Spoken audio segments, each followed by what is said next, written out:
बिस्मिल्लाहिर्रहमानिर्रहीम। अस्सलाम वालेकुम। मेरा नाम है इमरान और मैं हूँ बिल्डिंग कॉन्ट्रैक्टर।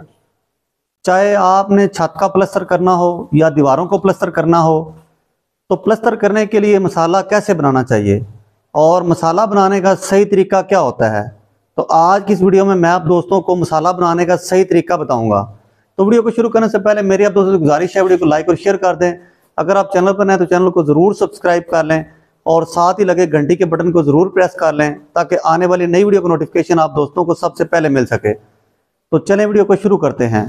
अगर आप चाहते हैं कि आपके घर का प्लस्तर मजबूत हो, प्लस्तर में क्रैक्स ना आए, प्लस्तर में कभी सुराख ना हो, प्लस्तर कभी दीवारों से ना उतरे, दीवारों से ना गिरे, तो जो तरीका प्लस्तर का मसाला तैयार करने का इस वीडियो में बताया गया है, आपने इसके मुताबिक मसाला तैयार करना है। फिर उस मसाले से आपने प्लस्तर करना है, तो इंशाल्लाह आपके घर का प्लस्तर मजबूत भी होगा और उसमें कभी क्रैक्स भी नहीं आएंगे और ना वो कभी दीवारों से उतरेगा।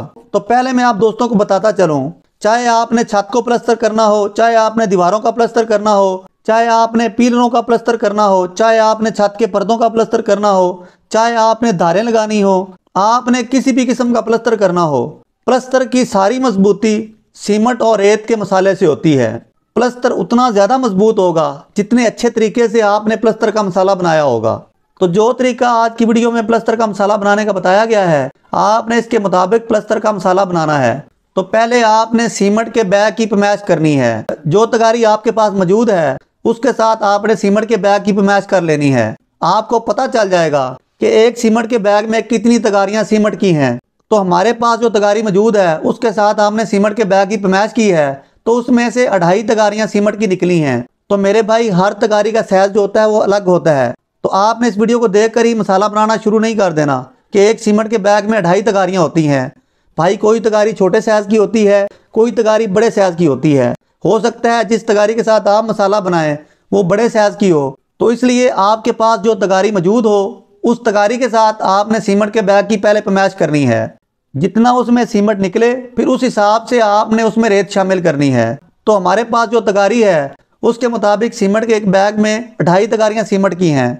तो हमने जो मसाला तैयार करना है वो 2 बैग सीमेंट का हमने मसाला बनाना है। तो इसलिए हम 1 बैग सीमेंट का और इसमें डालते हैं, क्योंकि हमें तो पता चल गया है कि 1 बैग सीमेंट में 2.5 तगारियां सीमेंट की हैं। तो 2 बैग जब डालेंगे तो 5 तगारियां सीमेंट की हो जाएंगी। तो चलें जी, हमने दूसरा बैग जो है सीमेंट का वो भी डाल दिया है। तो अब हमारे पास जो सीमेंट हो चुका है वो है 5 तगारियां। तो हमने प्लस्तर का मसाला जो तैयार करना है वो करना है 1:5 के हिसाब से। तो हमारे पास सीमेंट की तगारियां हैं 5, तो इसमें रेत जो डालेंगे वो डालेंगे 25 तगारियां। तो चलें 25 तगारियां रेत की डालते हैं। तो अब बात करते हैं सीमेंट और रेत पैमाइश करके डालने का फ़ायदा क्या होता है। एक तो फ़ायदा ये होता है कि आपने जिस हिसाब से मसाला बनाना होता है आप उसी हिसाब का मसाला तैयार कर सकते हैं। मिसाल के तौर पर आपने 1:5 के हिसाब से मसाला बनाना है, तो जब आप पैमाइश करके डालेंगे तो आपका मसाला जो बनेगा वो 1:5 के हिसाब से ही बनेगा।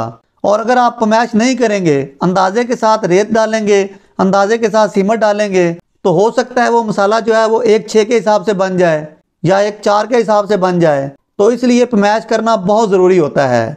आपने किसी भी चीज़ के लिए मसाला बनाना है, प्लस्तर के लिए बनाना है, चुनाई के लिए बनाना है, तो आपने उसकी पैमाइश ज़रूर करनी है। तो लो जी, सीमेंट पर हमने 25 तगारियां रेत की डाल दी हैं। तो पैमाइश करने के बाद अगला काम है मसाले को मिक्स करने का। तो पहले हम मसाले को एक दफ़ा मिक्स करते हैं, यानी एक दफ़ा कल्टी करते हैं। तो ये आप देख सकते हैं हमने एक दफ़ा मसाले को कल्टी करना शुरू कर दिया है। तो मसाला एक बार जो है वो कल्टी हो चुका है। तो चलें हम दूसरी बार मसाले को कल्टी करते हैं। तो ये आप देख सकते हैं दूसरी बार मसाला हमने कल्टी कर दिया है। अगर आप 2 बार कल्टी करके कहें कि मसाला मिक्स हो चुका है तो कभी भी मिक्स नहीं होता। आपने तीसरी बार ज़रूर कल्टी करना है। तो चलें हम तीसरी बार भी सीमेंट के मसाले को कल्टी करते हैं। तो आपने भी 3 बार सीमेंट के मसाले को ज़रूर कल्टी करना है, यानी कि 3 बार आपने सीमेंट के मसाले को ज़रूर मिक्स करना है। तो ये आप देख सकते हैं तीसरी बार भी हमने मसाले को कल्टी कर दिया है। अगर आपने लेबर से मसाला बनवाना है तो फिर आपने 3 बार मसाले को ज़रूर कल्टी करना है। तो अब बात करते हैं मसाले को 3 बार मिक्स करने के फ़ायदे क्या क्या हैं। अगर आप 3 बार मसाला कल्टी करते हैं तो मसाला अच्छी तरह से मिक्स होगा। जब मसाला अच्छी तरह से मिक्स हो जाएगा तो जो प्लस्तर आप इस मसाले से करेंगे उस प्लस्तर की मजबूती एक जैसी होगी और प्लस्तर भी मजबूत होगा। आपने बाज़ जगहों पर देखा होगा कि प्लस्तर में कुछ दिनों बाद सुराख होना शुरू हो जाते हैं। या प्लस्तर दीवारों से गिरना शुरू हो जाता है, तो उसकी सबसे बड़ी वजह ये होती है कि उस मसाले को सही तरह से मिक्स करके नहीं लगाया गया होता। जब आप मसाले को सही तरह से मिक्स ही नहीं करते, तो जब आप उस मसाले के साथ प्लस्तर करते हैं तो प्लस्तर में किसी जगह रेत ज़्यादा होगी और किसी जगह सीमेंट ज़्यादा होगा। जहाँ पर सीमेंट ज़्यादा होगा वहाँ से तो प्लस्तर मजबूत हो जाएगा, लेकिन जहाँ पर रेत ज़्यादा होगी वहाँ से प्लस्तर कैसे मजबूत होगा, वहाँ से तो प्लस्तर गिर जाएगा। तो इसलिए मेरे भाई, आपने अच्छी तरह से मसाले को ज़रूर मिक्स करना है, ताकि आपके घर के प्लस्तर में ना कभी सुराख हो और ना कभी प्लस्तर जो है वो दीवारों से उतरे। तो किस्सा मुख्तसर, प्लस्तर के मसाले को अच्छी तरह से मिक्स करना बहुत ज़रूरी है। ये समझ लें कि आपके घर के प्लस्तर की सारी मजबूती प्लस्तर के मसाले की मिक्सिंग से है। प्लस्तर के मसाले को अच्छी तरह से मिक्स करने के बाद अगला काम होता है मसाले को छानने का।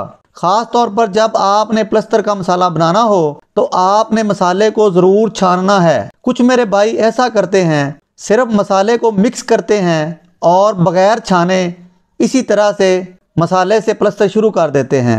मसाले को छानने के क्या क्या फ़ायदे हैं मैं आप दोस्तों को बताता हूँ। मसाले को छानने का पहला फ़ायदा ये होता है कि मसाला अच्छी तरह से मिक्स हो जाता है। अगर आप प्लस्तर के मसाले को नहीं छानते तो आपको पता होगा या नहीं होगा, तो मैं आपको बता देता हूँ। रेत जो होती है उसमें मिट्टी के कुछ ज़रात होते हैं और उसमें कचरा होता है। पत्थर टैप, उसमें छोटे छोटे रोड होते हैं, छोटे छोटे ज़रे पत्थर के भी होते हैं।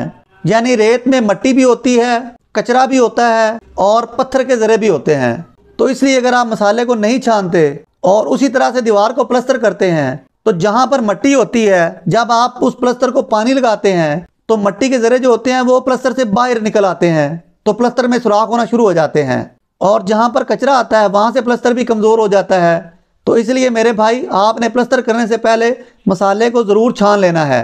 तो चलें जी, हमने मसाले को छान लिया है, तो हमारा मसाला जो है वो छन चुका है। अब इसमें पानी को डालते हैं। तो हस्बे ज़रूरत आपने मसाले में पानी डाल लेना है। तो हमने पानी डाल दिया है। पानी डालने के बाद इस तरह से ही आपने मसाले के साथ प्लस्तर करना शुरू नहीं कर देना।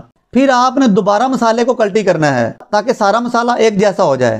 तो जो तरीका मसाला बनाने का मैंने आप दोस्तों के साथ शेयर किया है, अगर तो आप दोस्तों को मसाला बनाने का ये तरीका पसंद आया है तो आपने कमेंट बॉक्स में ज़रूर बताना है। तो आज की वीडियो के बारे में भी आपने कमेंट बॉक्स में अपनी राय का इज़हार ज़रूर करना है। तो चलें जी, मिलते हैं अगली नई वीडियो में। तब तक अपने भाई को इजाज़त दें। अल्लाह हाफिज़।